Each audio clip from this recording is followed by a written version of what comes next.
Chief.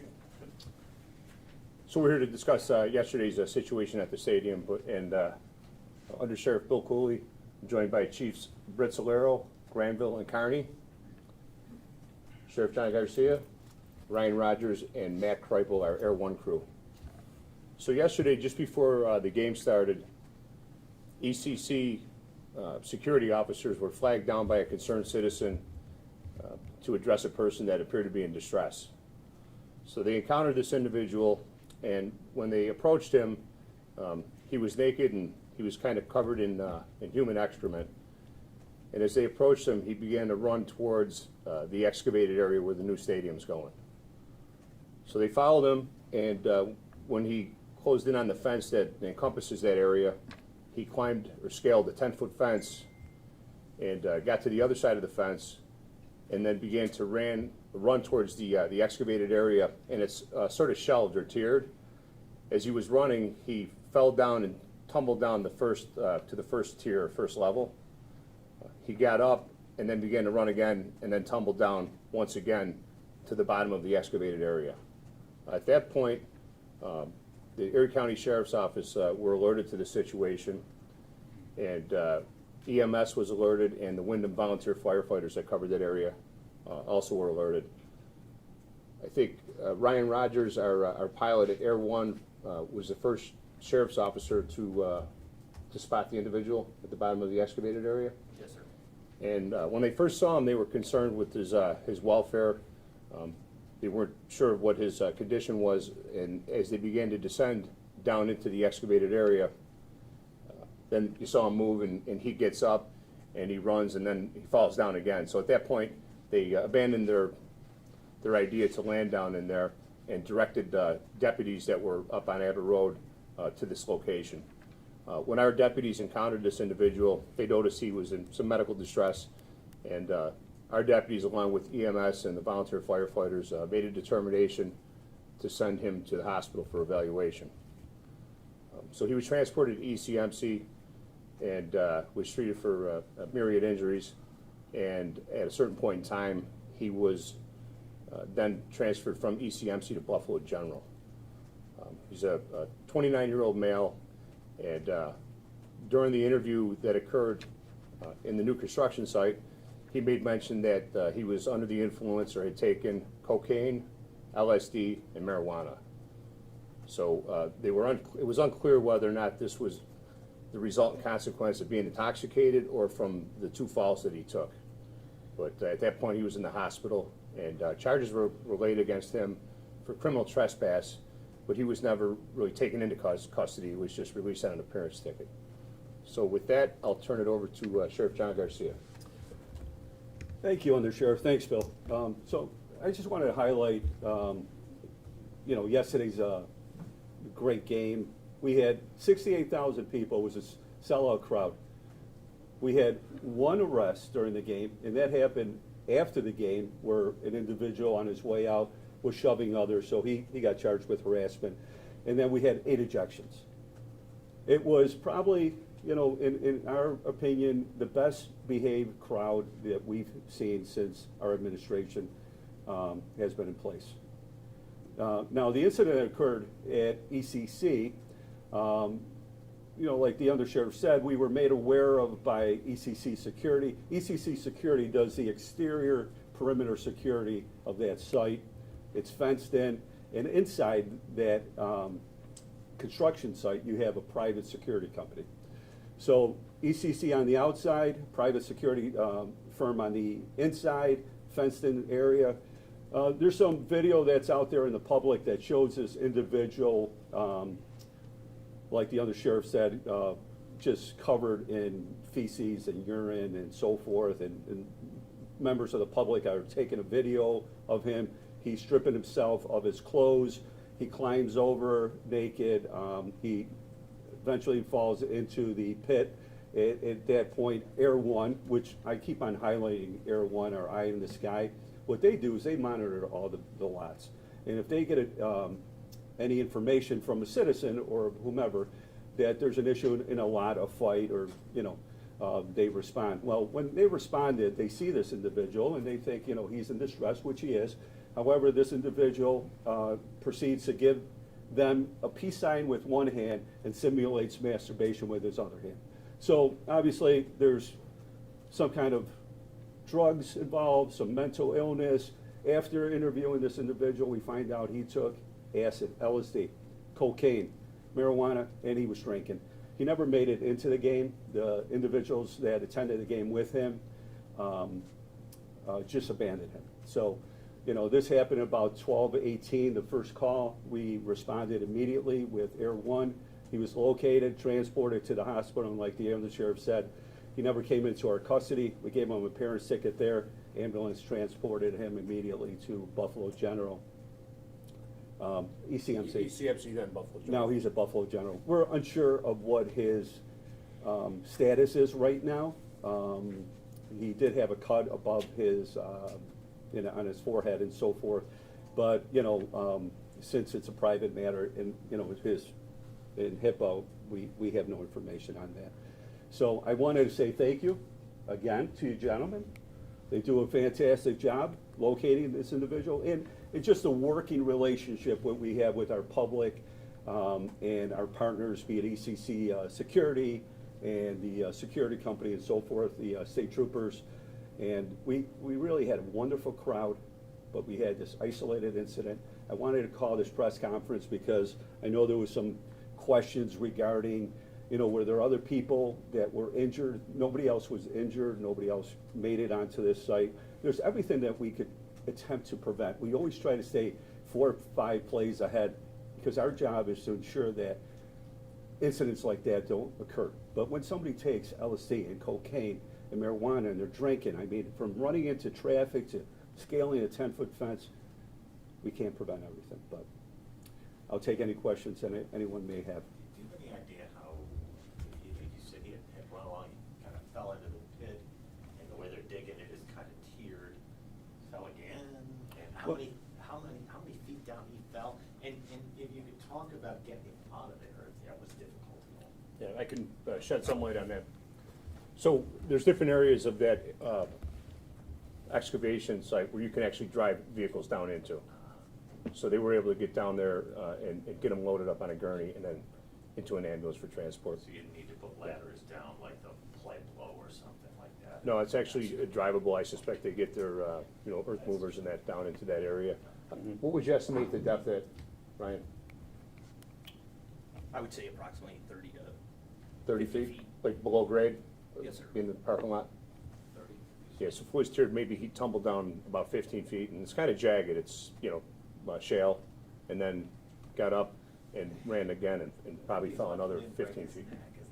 I'm sorry? Lucky he didn't break his neck, isn't Yeah, I mean, it's, So, Heck of a you know, tumble. David, and great question. So, and that's what I was wondering myself, not being on the scene, is how the men and women rescued him. And I just want to say thank you to Wyndham Volunteer Fire Company and AMR and our deputies and so forth.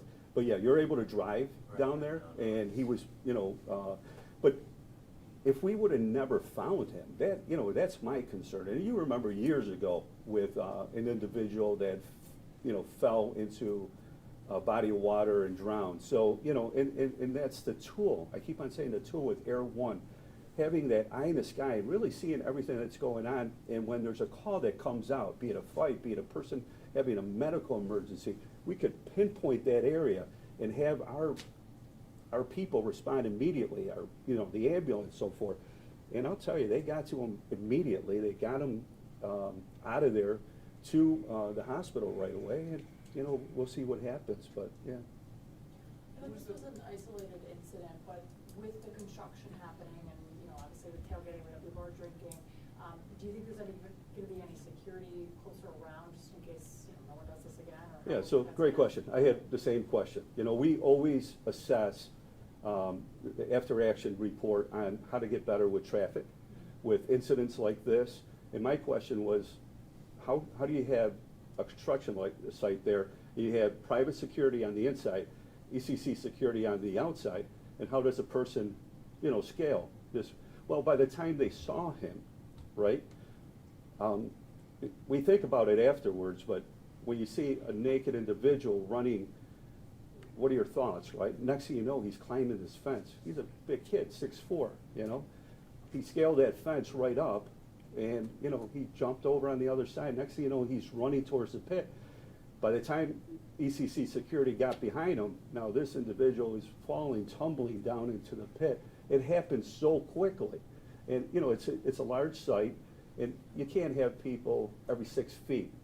And you never anticipate something like this happening. But, you know, we're gonna look at it and get better and work with our partners and give them some advice on to getting better.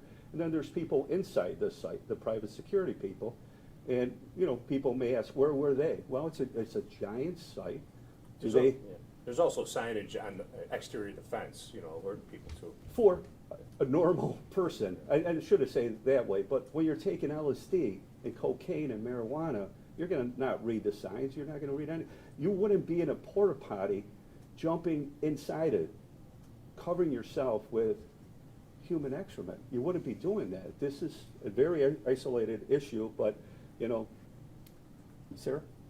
How long did it take to get him, I guess, out of that situation? So the call came out at 12:18, and he was being looked after at 12:38. So about 20 minutes, you know, get down there, assessing them and so forth, and then getting them right out. But the whole situation, him walking around, this is what we're trying to find out. Where was he? You know, we want to ask the public if they have any videos, and there's videos out there already. They show him next to the porta potty taking his clothes off. They were full of human excrement. Sorry to WBN, favorite radio station, by the way. You know, they show him, you know, taking his clothes off, and people are saying, why is he covered in, you know, human excrement and so forth? There were no calls at that time, you know, but eventually the first mention of this individual to the Erie County Sheriff's Office was from ECC security. So there was no 911 call. And, but people were watching him take his clothes off and so forth, and, you know. So is the answer, Sheriff, to the question that might come up was, what more are they planning to do to secure this site during game days? Is the answer, there's not much more we can do, but for somebody who is maybe not in their right mind, bound and determined to go across that fence? David, we could have double, triple the amount of law enforcement present. And I gotta say, I was talking to Chief Carney, and he mentioned this yesterday. So many people came up to our deputies, including the chief, and they said before and after the game, thank you for being here. Because it was really a great crowd. 8 ejections and 1 arrest after the game on an opening day sellout crowd. And we were really impressed by the behavior of the fans. And I think it makes a difference when you see uniformed sheriff's deputies that are trained in de-escalation. And, you know, people are drinking, Dave. But this is beyond drinking. This is, you know, LSD. You know, people have done, obviously, you know, we know people have done horrible things to themselves and others, you know, with drugs like this. And then cocaine and alcohol. You know, I would think that the people that attended the game with him, and he was in that condition, should have been responsible enough to call us and say, you know, the gentleman we're with is in a really bad place right now, and he needs medical attention. Yet they went to the game, and he wandered around, ended up in a porta potty, covered himself with the chemicals from the porta potty, from everything else, scaled a 10-foot fence naked, jumped into a pit, gave the peace sign and simulated masturbation. I mean, how could we prevent that, David? I don't know. You know, I try to stay ahead of everything, and it bothers me that you have this great event with a sellout crowd and a well-behaved crowd and a great game, beautiful day, and one incident like this, and here we are talking about this instead of talking about the sellout crowd that behaved so well, and yeah. And there's so many other people that go to the parking lots and view the game, and they don't go into the game. They view it from, you know, their TVs in the parking lot. And there were 0 incidents, but you have a guy on LSD, we can't prevent that. Were there physical injuries, or was it just to take him for a psych eval in the hospital? I'm sorry, sir? Was it physical injuries as well, or was he just for a psych eval? No, he had physical injuries. Oh, you know, Yeah, he had a cut above his forehead, he had some scrapes and so forth, and then the fact that he took LSD and cocaine and marijuana and alcohol, you got uppers, you got downers, you have, you know, mind-altering drugs, so we wanted to make sure that he went straight to the hospital. He just got an appearance ticket to appear in court, Orchard Park. Yeah. Town court, yeah. So, just a criminal trespass, and our concern at that time, sir, is that, you know, his well-being. So, off to the, Who did he give the peace sign to? Is it the? I'm sorry? Who did he give the peace sign to? Is it Air One, did you say? Or the security? oh, yeah. Okay. So Air One was hovering, and, you know, he's laying in this pit. They're concerned about his well-being, and he got out of the pit, and he gave a peace sign with one hand and simulated masturbation with the other hand.